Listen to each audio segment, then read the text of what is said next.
நன்றும் தீதும் பிறர் தர வாரா. நமக்கு நல்லது நடந்தாலும் நமக்கு கெட்டது நடந்தாலும் நம்ம சம்மதம் இல்லாமல் எதுவும் நடக்க போகிறது இல்லைங்க. வாழ்க்கையில் எல்லாரோட வாழ்க்கையிலையும் உங்களுக்கு பெரிய நீங்கள் கோடீஸ்வரன் ஆகணும்னு விதி இருந்தாலும் அது உங்களால் மட்டும்தான் ஆக முடியும். நீங்கள் இன்றைக்கி இன்றைய பொழுதை சந்தோஷமாக கழிக்கணும், சந்தோஷமாக இன்றைய பொழுது நமக்கு அமையணும், நாம் நினச்ச மாதிரி அமையணும் அப்படின்னாலும் நம்மளால் தான் முடியும். அதே இந்த பொழுது எல்லாம் காலியாகி நம்மளை ஒரு பெரிய சிரமத்துக்குள்ளாக்குனாலும் நம்மளால் தான் அது நடக்கும். அதான் நன்றே வருகினும் தீதே வருகினும். அபிராமி அந்தாதியில் ஒரு பாட்டே இருக்கு. அந்த அபிராமியோடைய பாதத்தில் நாம் எல்லாத்தையும் கொடுத்துட்டோம்னா அவள் பார்த்துப்பான். அதனால் நமக்கு மற்றவர்களால் எந்த கெடுதல் வருது அப்படின்னு யோசிச்சுக்கிட்டு இருக்கிறத விட நம்மால் நம்மளை எவ்வளோ சேஃப்டி பண்ணிக்க முடியும் அப்படிங்கிறத தான் இப்போ நாம் பார்க்க போகிறோம்.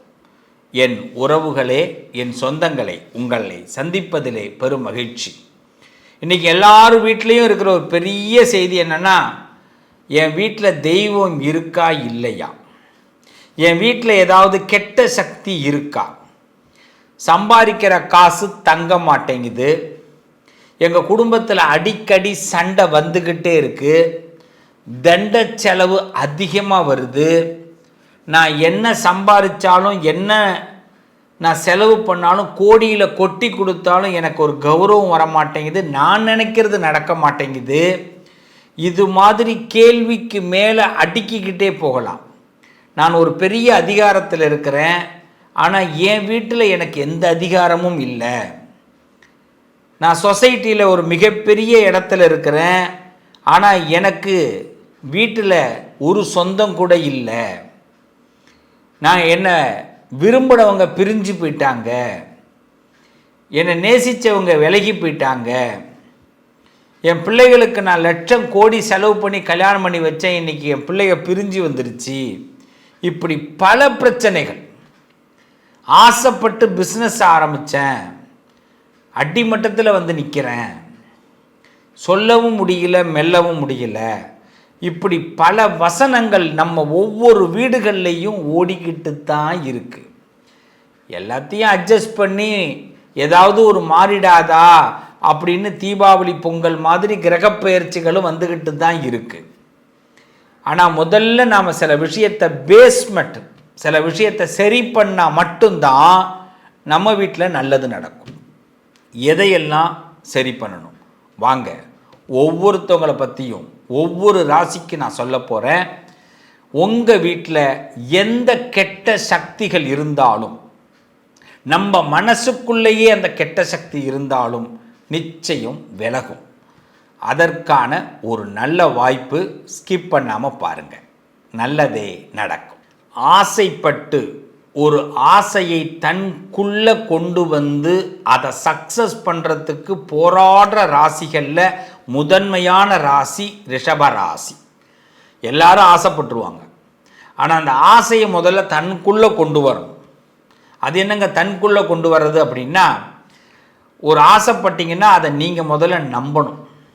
என்னால் அது முடியும், நான் அதை கண்டிப்பாக செஞ்சுடுவேன், எனக்குள்ள அந்த வைராக்கியம்னு ஒன்று இருக்குது.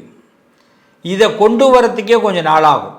ஏன்னா உங்கள் பக்கத்தில் உள்ளவங்க, தெரிஞ்சவங்க, இவங்கெல்லாம் பார்த்தீங்கன்னா அதுக்கு இடம் கொடுக்க மாட்டாங்க. எப்படியாவது உங்கள் மண்டையை கழுவுவாங்க. உன்னால் முடியாது, உனக்கு வராது, நீ அதுக்கு செல்லுபடி ஆக மாட்டேன்னு. முதல்ல கெட்டவர்களை விட்டு, நீங்கள் சொல்கிற செய்தியை கேட்காதவர்களை விட்டு விலகி இருங்க. இந்த வார்த்தையை நல்லா கவனிங்க. கெட்டவர்களை விட்டு விலகி இருங்க. நீங்கள் சொன்னால் அதை கேட்காதவர்களை விட்டு விலகி இருங்க. அதுலேயே உங்களுக்கு நல்ல காலம் பிறந்துருச்சுன்னு அர்த்தம். இதை தான் முதல்ல ரிஷபராசி எடுத்துக்கணும். இப்போ இந்த மைண்டில் இப்போ கொண்டு வந்துட்டிங்கன்னா, எவ்வளோ பெரிய கெட்ட சக்தியையும் உங்கள் வீட்டில் இருந்தால் கூட அதை எதிர்க்கிற அளவுக்கு மனபலம் உங்களுக்கு ஏற்படும். என்ன கெட்ட சக்தி இருந்தாலும் சரி, துஷ்ட சக்திகளை, உங்கள் வீடு பாழடைஞ்சு இருக்குது, மனசெல்லாம் கோளாறாக இருக்குது, எல்லாருமே எதிரும் புதிருமாக இருக்கிறோம் அப்படின்னா, முதல்ல உங்கள் மனசில் நான் சந்தோஷமாக இருக்க போகிறேன், என் குடும்பத்தை சந்தோஷமாக ஆக்க போகிறேன், நான் வீடு கட்ட போகிறேன், நான் கல்யாணம் பண்ணிக்க போகிறேன், நான் என் பிள்ளைக்கு கல்யாணம் பண்ண போகிறேன், நான் இந்த வேலையை போக போகிறேன், இந்த பிஸ்னஸ் ஆரம்பிக்க போகிறேன், நான் என் குடும்பத்தில் என் பொண்டாட்டிக்கு இதை செய்ய போகிறேன், இந்த மருத்துவ பிரச்சனை இந்த வழியில் சரி செய்ய போகிறேன் அப்படி நீங்கள் முடிவு பண்ணிட்டீங்கன்னா, இதை நீங்கள் யார்ட்டையாவது சொன்னீங்கன்னா அந்த கேட்குறவன் நம்மளை குழப்புவான், அவனை முதல்ல தள்ளணும். நம்ம மனசுக்குள்ளே இது பதிவு பண்ணுறதுக்கு கொஞ்ச நாள் ஆகும். இந்த நம்பிக்கை வந்துருச்சுன்னா என்ன கெட்ட சக்தி இருந்தாலும் விலகும். இதை முதல்ல தெரிஞ்சுங்க. இப்போ அடுத்தது, இந்த ரிஷபராசிக்காரர்கள் உங்கள் வீட்டை, எல்லா ராசிக்காரர்களோட ரிஷபராசிக்காரர்கள் தினசரி உங்கள் வீட்டை ரொம்ப நீட்டாக வச்சுக்கணும். குப்பை கூலம் இல்லாமல் பார்த்துக்குங்க. முக்கியமாக மூளையில் குப்பையை சேர்க்குற பழக்கம் இல்லாமல் பார்த்துங்க. மூளையில் குப்பையை சேர்த்து உடனே அதை என்ன பண்ணணும், அந்த குப்பை தகரத்தால் அள்ளி அதை டஸ்ட்பினில் போட்டுடணும். சில பேர் குப்பை தகரத்தில் அப்படியே குப்பையை அள்ளி வச்சுப்பாங்க. அப்புறமா சாயந்தரமாக நான் குப்பையை அள்ளிக்கிறேன் அப்படின்வாங்க. இது பெரிய தப்பான ஹேபிட். வீட்டில் முக்கியமாக பார்த்திங்கன்னா, இந்த ஏசி வச்சுருக்கிறவங்கெல்லாம் வாரம் ஒரு தடவை ஏசி ஃபில்டரை நம்ம சுத்தம் பண்ணணும். 10 நாளைக்கு ஒரு தடவையாவது சுத்தம் பண்ணணும். ஃபேனை 10 நாளைக்கு ஒரு தடவை துடைக்கணும்.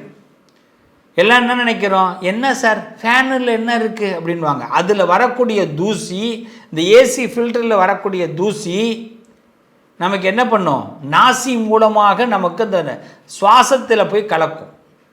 அப்போ என்ன ஆகும் அப்படின்னா, நம்மளுடைய மனநிலை என்ன ஆகும் அப்படின்னா, வீட்டில் நம்மளை டைவர்ட் பண்ணும், நெகட்டிவை உண்டாக்கும்.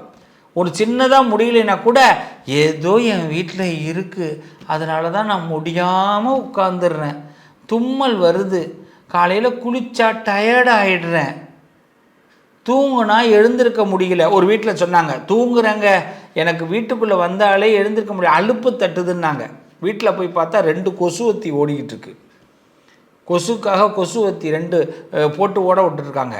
இந்த கொசு மயங்குதுன்னா நம்ம அதே சுவாசத்தை தானே நம்ம உள்ளுக்குள்ளே இறக்குறோம். எல்லா கதவையும் அடைச்சிட்டோம், ஜன்னல் அடைச்சிட்டோம், வீட்டை அடைச்சிட்டோம், வீட்டுக்குள்ளே இருக்கிறோம். அந்த கொசுவத்தி மூக்குக்குள்ளே போகணுதுன்னா நம்மளையும் கொஞ்சம் அப்படியே கறக்கத்தில் வைக்க தானே செய்யும். இப்போ நம்ம என்ன பண்ணுறது, கொசுக்கு பயந்து கொசுவத்தி ஏற்றுறோம். அதை என்ன பண்ணுறோம், குறிப்பிட்ட நேரத்தில் அந்த கொசுவத்தி அப்பப்போ ஆஃப் பண்ணி வச்சுக்கணும். அதை போட்டு விட்டு டபுள் ப்ளஸ் இருக்கும், அதில் வச்சிட வேண்டியது. சில பேர் ++ல் வச்சுருவாங்க, அவங்க வச்சவங்க மறந்துடுவாங்க. இப்போ என்ன ஆகுது, இதையெல்லாம் நம்ம மைண்டை ஏற்றிக்கிட்டு வீட்டில் ஏதோ துஷ்ட சக்தி இருக்குன்னு மனசு முடிவு பண்ணிடும். அந்த மாதிரி முடிவு பண்ணிட்டு போய் யார்ட்டையும் கேட்டுவிடாதீங்க, எங்கள் வீட்டில் ஏதாவது துஷ்ட சக்தி இருக்கான்னு. கம்பல்சரி இருக்குன்னுட்டுவாங்க. அப்புறமா நீங்கள் இன்னும் வேதனைச்சிருவீங்க. முதல்ல உங்களை செக் பண்ணுங்கள். நான் சொன்னதெல்லாம் கிளியர் பண்ணுங்கள். ஏசி ஃபில்ட்ரு, ஃபேனை சுத்தம் பண்ணுறது, கொசுவத்தி கரெக்டாக இருக்கா, குப்பை கூலங்களை சேர்த்தோம்னா உடனடியாக அதை டிஸ்போஸ் பண்ணுறது, இது எல்லாம் முடித்ததுக்கு பிறகு நம்ம வீட்டு பாத்ரூம் லெட்டின் வரைக்கும் கெட்ட ஸ்மெல்லுக்கு இல்லாமல் அதுக்கு என்ன பினாயில் என்ன ஊற்றணும், சுத்தம் பண்ணணும் அப்படிங்கிறதெல்லாம் முடித்ததுக்கு பிறகும் நம்ம வீட்டில் சாமி பூஜை பண்ணி வாசனை பத்திகளை ஏற்றி வச்ச பிறகு உங்கள் வீட்டு வாசல் நிலப்படிக்கிட்ட உட்காந்து, நல்ல கவனிங்க ரிஷபராசிக்காரர்கள், உங்கள் வீட்டு வாசல் நிலப்படியில் உட்காந்து 6 வாரம் வெள்ளிக்கிழமை முடிஞ்சால் விஷ்ணு சகஸ்ரநாமம் படிங்க. எல்லாரும் சாமி ரூமுக்கிட்ட உட்காந்து தானே படிக்க சொல்லுவாங்க. இவர் என்ன இதெல்லாம் வீட்டை சுத்தம் பண்ணிவிட்டு வீட்டில் வெள்ளிக்கிழமைக்கு விளக்கேற்றி பூஜை பண்ணி பத்தி ஏற்றிட்டு வீட்டு வாசலில் நிலப்படிக்கிட்ட உள்ளுக்குள்ளே உட்காந்துக்கணும், வெளியில் கிடையாது. ஏன்னா அந்த மகாலட்சுமியை என்ட்ரி பண்ணுறோம், கெட்ட தெய்வங்கள்லாம் ஓடிடும். விஷ்ணு சகஸ்ரநாமம் படிங்க. முடியலன்னா யூடியூப்பில் போட்டு நல்லா ஓட விடுங்க, சவுண்டை வைங்க, செஞ்சு பாருங்க. 6 வாரம் செஞ்சு பாருங்க, எந்த கெட்ட சக்தி இருந்தாலும் விலகும். அதே மாதிரி 6 வாரம் பெருமாளுக்கு துளசி மாலை போடுங்க. இதெல்லாம் தொடர்ந்து செய்யணும் 6 வாரம். நான் ஏற்கனவே சொன்ன மாதிரி வீடு சுத்தம் பண்ணும்போது பச்சை கற்பூரம் அதை கொஞ்சோண்டு தண்ணி வெதுப்பாக வச்சுக்கணும். அந்த வெதுவெதுப்பு தண்ணியில் கொஞ்சோண்டு பச்சை கற்பூரத்தை போட்டுக்கணும், கொஞ்சம் ஒரு சிட்டிகை மஞ்சள் போட்டுக்கணும், ஒரு சிட்டிகை ஏலக்காய் பொடி போட்டுக்கணும். அதை நல்லா கலந்து வீடு முழுக்க மாப்பு போடுங்க. வியாழக்கிழமை மாலை இதை செய்யணும். இந்த மாப்பு போடுற வேலைங்கிறது வியாழக்கிழமை மாலை வீட்டை சுத்தம் பண்ணுறது. வியாழக்கிழமை மாலை இதெல்லாம் சுத்தம் பண்ணணும். வெள்ளிக்கிழமை காலையில் பூஜை நடக்கணும். வெள்ளிக்கிழமை காலையில் டைம் கிடைக்கிறப்போ உட்காந்து விஷ்ணு சகஸ்ரநாமம் வீட்டு வாசலில் உள்ளுக்குள்ளே உட்காந்து நிலப்படிக்கிட்டே படிக்கணும். சாயந்தரம் ஒரு தடவை படிங்க, இன்னும் ரொம்ப நல்லா இருப்பீங்க. அது மட்டும் இல்லாமல் வெள்ளிக்கிழமை அன்னைக்கு 108 தடவை சுக்கிரனுடைய காயத்ரி மந்திரத்தை படிங்க. கூகுளில் சர்ச் பண்ணுங்க. இன்னைக்கு ChatGPT இருக்கு இல்லைங்களா? கூகுளில் சர்ச் பண்ணுங்க, உங்களுடைய சுக்கிரனுடைய காயத்ரி மந்திரம் வரும். கண்டிப்பாக ரிஷபராசிக்காரர்கள் உங்கள் வீட்டில் ஒரு துளசி செடி வைங்க. நிச்சயம் உங்கள் வீட்டில் இருக்கிற கெட்டது விலகும். நம்பி செஞ்சு பாருங்க, இந்த கெட்டது விலகும். சுக்கிரனுடைய மந்திரம் உங்களை பளபளக்க வைக்கும், ஆசைப்படுறதெல்லாம் நடத்தி வைக்கும். எந்த கெட்ட சக்தி இருந்தாலும் இந்த வீட்டை விட்டு விலகிடும். நம்புங்க, நடத்தி பாருங்க, நல்லது நடக்கும். நண்பர்களே, என் உறவுகளே, சொந்தங்களே, இந்த கண் திருஷ்டி விலகணும், எதிரிகள் விலகணும், கோர்ட்டு கேஸு பிரச்சனைகள் எது இருந்தாலும் நமக்கு விலகணும், போலீஸ் ஸ்டேஷன் சம்பந்தமான விஷயங்கள் இருந்தால் விலகணும், எந்த கெட்டதாக இருந்தாலும் விலகணும். நமக்கு தர்ம யுத்தத்தில் ஜெயிக்கணும், அவமானம் பற்றக்கூடாது, உறவுகளுக்கு முன்னாடி தலை குனிஞ்சிடக்கூடாது. அது மட்டும் இல்லாமல் நம்மளுடைய எதிர்காலம் பாழாயிடக்கூடாது. இதில் எது கெட்டது நடந்தாலும் இது எல்லாமே நடக்கும். இந்த கெட்டதே நடக்காமல் இருக்க நம்ம வீட்டில் வசீகர சக்தி இருக்கணும். அறிந்தும் அறியாமலும் தெரிந்தும் தெரியாமலும் செய்த சகல குற்றங்களையும் பொறுத்து காத்து ரட்சிக்க வேண்டும். பொண்ணு 18ஆம் படிமேல் வாழும் வில்லாளி வீரன் வீரமணி கண்டன் காசி ராமேஸ்வரம் பாண்டி மலையாளம் அடக்கி ஆளும் ஓம் ஸ்ரீ ஹரிகரசுதன் ஆனந்த சித்தன் ஐயன் ஐயப்ப சுவாமியே சரணமையப்பாங்கிற மந்திரத்தை தினசரி உங்கள் வீடுகளில் நீங்கள் சொல்லுங்கள். எல்லாரும் சொல்லுங்கள். கண்டிப்பாக நம்மளுடைய பாவங்கள் முதல்ல விலகும். நம்ம தெரியாமல் செஞ்ச பாவம், தெரிஞ்சு செஞ்ச பாவம், அறிஞ்சு செஞ்ச பாவம், அறியாமல் செஞ்ச பாவம், அது முதல்ல விலகும். மனசு முதல்ல சுத்தமாகும். மனசு சுத்தமான நம்ம அந்த வீட்டுக்குள்ளே இருந்தோம்னா அந்த வீடு சுத்தமாக இருக்கும். கண்ணாடியை தொடச்சிட்டு நம்ம முகத்தை பாருங்கள், பளிச்சுன்னு தெரியும். அவ்வளவுதான். முதல்ல நம்மளை சுத்தம் பண்ணிக்கிட்டோம்னா நம்ம வீடு சுத்தமாகிடும். இன்னைக்கு தெரிஞ்சுக்கிங்க, நான் சொல்கிற இந்த 3 விஷயத்தை தயவு செய்து எல்லாரும் செஞ்சு பாருங்கள். உங்கள் வீட்டில் கெட்ட சக்தி விலகிடும். எந்த கெட்டதும் உள்ளுக்குள்ளே அண்டாது. முதல் விஷயம், உங்கள் வீட்டில் டெய்லி ஒரு தீபம் ஏற்றுங்க. வீட்டை இருள விடாதீங்க. ஏதாவது ஒரு விளக்கு எரிஞ்சிக்கிட்டு இருக்கட்டும். வீட்டில் வாசனை இருந்துக்கிட்டே இருக்கட்டும்.